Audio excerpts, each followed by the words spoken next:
Ndagushimiye ko warakoze subscribe nawe utarayikora ngo usaba gukora subscribe ngo ubundi tujye tubana mu makuru yacu atandukanye. Izi rero zikaba ari zimwe mu ngingo z'ingenzi tugiye kugarukaho mu makuru yacu yo kuri uyu munsi. Imirambo y'abasirikare ba Afurika y'Epfo 14 bapfiriye ku rugamba mu burasirazuba bwa Repubulika Iharanira Demokarasi ya Kongo yacyuwe kuri uyu wa 7 Gashyantare 2025 inyujijwe mu Rwanda. Ni mu gihe igihugu cy'u Burundi cyohereje abandi basirikare mu burasirazuba bwa Kongo bajya kongerera imbaraga ku bandi boherejwe guhangana n'umutwe wa M23 banyuzwe ahitwa Gatumba. Mu gihe kandi Bukavu abayobozi bahungishije imiryango, amashuri n'amaduka byose birafunga. Igihe kandi nanone ubuyobozi bw'umutwe witwaje intwaro ya M23 bwatangaje ko Repubulika Iharanira Demokarasi ya Kongo ariyo yatorokesheje imfungwa zirenga 4,400 zari zifungiwe muri gereza nkuru ya Munzenze iherereye mu mujyi wa Goma. Mu gihe kandi nanone uyu mutwe mu 23 kuri uyu wa 5 tariki ya 7 Gashyantare wigaruriye santere ya Karehe yo muri teritwari ya Karehe ho mu ntara Kivu y'Amajyepfo. Kaza rero gusoreza muri Ukraine, Perezida Zelensky yavuga ko itsinda rya mbere ry'indege z'intambara z'Abafaransa zo mu bwoko bwa Mirage ryageze muri Ukraine. Indege rero z'Abafaransa ngo zahinduwe kugira ngo zihuze n'imiterere y'intambara muri Ukraine no hejuru yayo. Reka rero mu kanya gato nze duhite turambura aya makuru.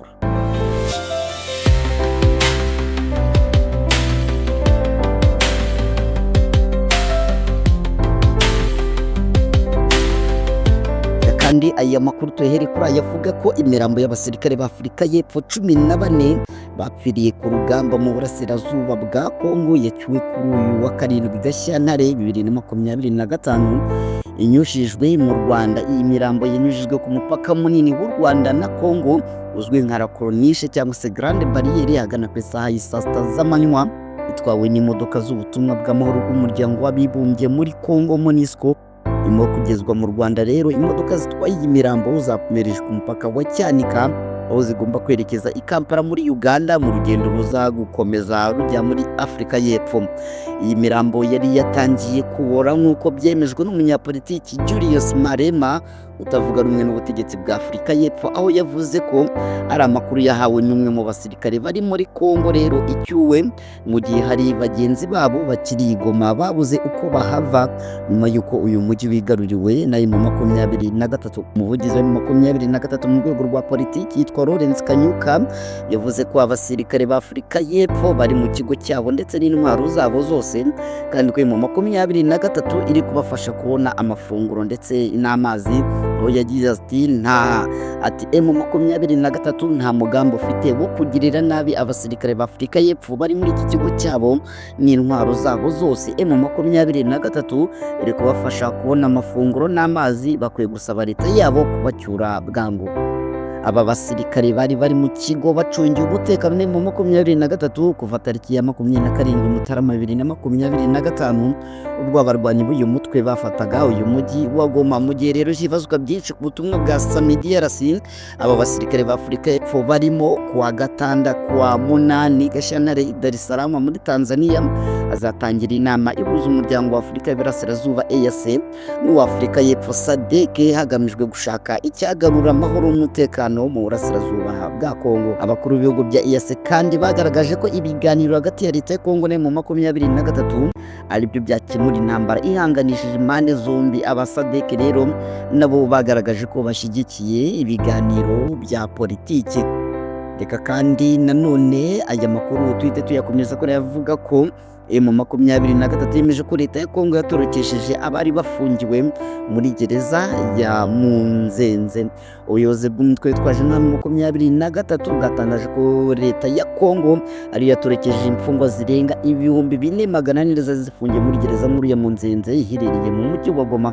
Ni amakuru yatanzwe na guverineri mushya wa Kivu y'Amajyaruguru Bahati Erasto Musanga Joseph nyuma yo guhabwa izo nshingano ku mugaragaro ku wa 6 Gashyantare 2025. Amashusho yakwirakwiye ku mbuga nkoranyambaga tariki ya 27 Mutarama 2025 ubwo mu 23 yafataga umujyi wa Goma yagaragaje imfungwa nyinshi zisohoka muri gereza ziruka zisakuza. Guverineri Bahati rero aganira na mama w'u Gasabo yagize ati uyu mujyi wa hano urimo ibibazo bitatu. Icya mbere hari gereza yarimo abicanyi, abo bicanyi bose barafunguye ndetse ubu bari hanze baratorotse, leta yarabafunguye mbere yuko tugera hano i Goma. Guverineri Bahati yatangaje ko ubuyobozi bushya bwa Kivu y'Amajyaruguru ugiye gukorana n'inzego z'ibanze kugira ngo bufate aya mabandi yose ashaka guhungabanya umutekano arimo n'izi mfungwa zaturutse iyi gereza ya Munzenze. Reka kandi aya makuru yacu tuhite tuyakomeza kuri avuga ko umutwe mu 23 kuri uyu wa gatanu tariki ya 7 Gashyantare wigaruriye santere ya Karere yo muri teritwari ya Karere mu ntara ya Kivu y'Amajyepfo. Uyu mutwe wigaruriye iyi santere nyuma yo kuyirukanamo ihuriro ry'ingabo za leta ya Kongo zigizwe na Wazalendo, FARDC n'ingabo z'u Burundi. Karehe yafashwe na 23 yiyongera kuri santere ya Nyabibwe mu 23 yigaruriye mu masaha make ashize. Ifatwa ry'iyi santere risobanuye ko inyeshyamba za General Sultani Makenga zikomeje gusatira indi santere ya Kavumu isanzwe ibamo ikibuga cy'indege. Kuri ubu rero hari impungenge z'uko mu 23 ishobora kwigarurira umujyi wa Bukavu ikomeje gusatira, ndetse amakuru aturuka muri uyu mujyi aravuga ko bimwe mu bikorwa byatangiye gufunga imiryango. Kandi n'ubundi tukiri ahangaha mite nkomereza kuri iyi nkuru n'ubundi iri kuvugwa i Bukavu, iri kuvuga ko bamwe mu batuye mu mujyi wa Bukavu babwiye ko abayobozi n'abanyamafaranga batangiye guhungisha imiryango yabo mu mujyi wa Bujumbura n'abandi, ndetse amashuri, amaduka ndetse n'amabanki bikaba byafunze. Abanyabukavu bavuga ko ndetse n'abanyakazi batarimo gukora kuko batangiye kwikanga umutwe mu 23. Umwe mu baturage yagize ati ibikorwa byose bijya gufunga. Amakuru yabanje gucicikana avuga ko umutwe mu 23 uri mu marembo y'ikibuga cy'indege cya Kavumu. Cyakora bakavuga ko abavuga ururimi rw'ikinyarwanda bo mu bwoko bw'abatutsi batewe impungenge ko abashyigikiye Perezida Tshisekedi bashobora gusiga bihoreye mbere y'uko bahunga. Ubundi yagize ati ku rundi ruhande hari abiteguye gusasa imikindo n'ibitenge mu muhanda kugira ngo bakirane ubwuzuye mu 23. Uyu muturage avuga ko hari n'utegetsi muri uyu mujyi wa Bukavu wateguje inka yo kwakira uyu mutwe mu 23 nk'ikimenyetso cy'uko bawishimiye. Yavuze ko bari barambiwe ko ingabo z'abayobozi yavuze ko hari n'abarambiwe ko ingabo n'abayobozi bari mu 23 batagira vuba mu mujyi wa Goma batagera mu mujyi wa Bukavu kugira ngo bababohore bagarure umutekano kuko umaze iminsi utahaboneka. Abatanze aya makuru bavuga ko hari n'imiryango myinshi yari mu kigo cya gisirikare ahitwa Kansayiyo yahunze yerekeza mu mujyi rwagati. Abenshi mu batuye uyu mujyi batunzwe n'umwuga w'ubushabitsi. Mu burasirazuba Bukavu hana imbibi n'umujyi wa Kamembe mu karere ka Rusizi, ukaba utuwe n'abantu barenga miliyoni n'ibihumbi 300. Reka kandi imite nkomereza y'amakuru mu gihugu cy'u Burundi aho cyohereje abandi basirikare mu burasirazuba bwa Kongo n'ubundi bajya kongera imbaraga mu bandi boherejwe guhangana n'utwe mu 23 banyuze ahitwa mu Gatumba. Muri Nzeri 2023 nibwo Perezida Felix Tshisekedi na Ndayishimiye bemeranyije ko ingabo z'u Burundi zinjira muri Kongo zigafasha FARDC na FDL n'indi mitwe mu guhashya 23. Ayo masezerano yafashije ubutegetsi bwa Gitega kwemera ku mugaragaro ko bufite ingabo zirwanira muri Kongo mbere zariyo mu buryo butemewe.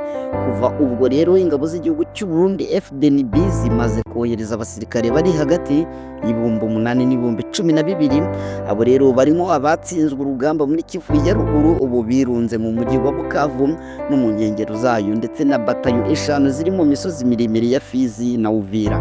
Mu gihe kandi batayo 22 Tafoke nayo yamaze guhabwa inshingano zo kwiyunga n'abandi basirikare b'u Burundi bari Bukavu kugira ngo bakore ibishoboka byose ngo uwo mujyi utagwa mu biganza byayo mu 23. Ibi ngibi bisobanuye ko iyi bato ya 16 y'ingabo z'u Burundi ziri ku butaka bwa Kongo zoherejwe gukoma mu nkokora umutwe mu 23 no gukorana na FARDC na FDLR mu mugambi wo guhungabanya umutekano w'u Rwanda.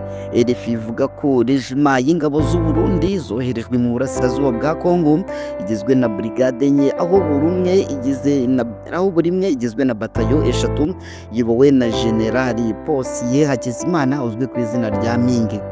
Mu mirwano umutwe mu 23 wanganyemo na guverinoma ya Kongo bivuga ko waguyemo abasirikare benshi b'u Burundi kuva binjira muri iyi ntambara, harimo ndetse n'abafite amapeti yo hejuru. Hari n'abandi bari mu 23 yafashe mpiri, ariko Perezida Ndayishimiye yarabihakanye abita abarwanyi b'umutwe witwaje intwaro wa Red Tabara usanzwe urwanira mu ntara ya Kivu y'Amajyepfo.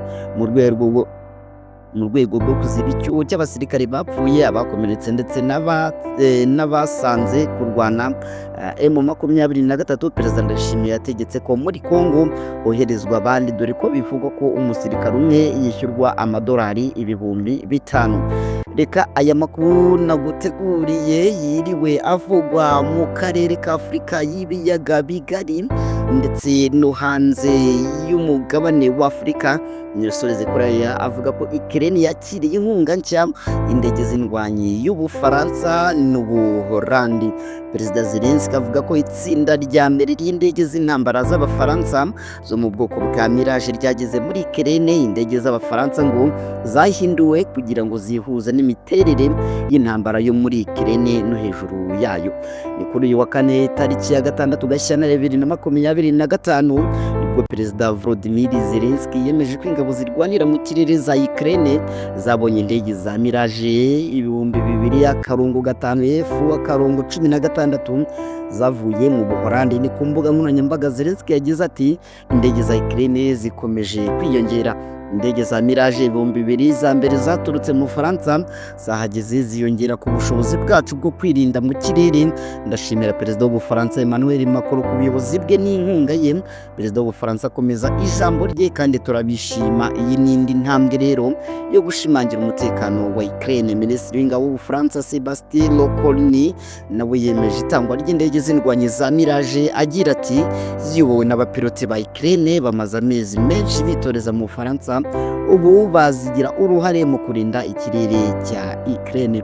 Imbye Perezida Macron kandi yari yarasezeranyije guha Ukraine indege za Mirage muri Kamena 2024, ariko yaba Zelensky cyangwa se Lecornu ntabwo bagaragaje umubare w'indege Ukraine yakiriye. Ariko muri raporo y'ingingo y'imari y'abadepite y'Ubufaransa ishyizwe ahagaragara umwaka ushize, igisirikare cyo mu kirere cy'Ubufaransa byateganyaga kohereza muri Ukraine indege 6 muri 26 za Mirage 2005. Imibare ikaba itaremezwa cyangwa se ngo ihakanwe na Minisiteri y'Ingabo y'Ubufaransa kubera impamvu z'umutekano. Ni no kuri aya makuru yo muri Ukraine yo kwakira izi ndege sorejeho amakuru nari naguteguriye kuri uyu munsi mu bivugwa mu karere ka Afurika mu bijyanye n'umutekano. Gusa ntago nasoza ntakwibukije ko nanone nubwo ibingibi byose biri kuba ku itariki cyangwa se muri iyi weekend hagiye kuba inama ya EAC ndetse na SADC izabiteraniyemo abaperezida batandukanye bo muri ibi bihugu kugira ngo baganire ku buryo umutekano mu burasirazuba bwa Repubulika Iharanira Demokarasi ya Kongo wagaruka. Ndetse nanakwibutsa ko ku munsi w'ejo aribwo nyine hari habaye inama yateranyije mu 23 bamwe mu bayobozi bayo ndetse n'abaturage bo mu mujyi wa Goma, aho Colonel Nanga ubwe yivugiye yuko badateze kurekura umujyi wa Goma kuko nta handi bafite ho kujya, ndetse gahunda yabo ari ugukomeza kugera Kinshasa, ndetse batagikeneye n'amasezerano yari yose cyangwa se ubwumvikane ubwo ari bwo bwose hagati yabo na Tshisekedi, ahubwo icyo Tshisekedi yakora ari ukwegura mu maguru mashya kuko nta biganiro bindi bateze. Ibyiza rero nuko yakwegura mbere yuko bamwisangira Kinshasa. Ni naha nsoreje aya makuru yacu, reka mushimire cyane, ngusaba gukora like, ngusabe gukora comment, ngusabe gukora share ndetse ngusabe no gukora subscribe hano kuri iyi channel. Ndagushimire cyane, dusubire no mu yandi makuru atandukanye.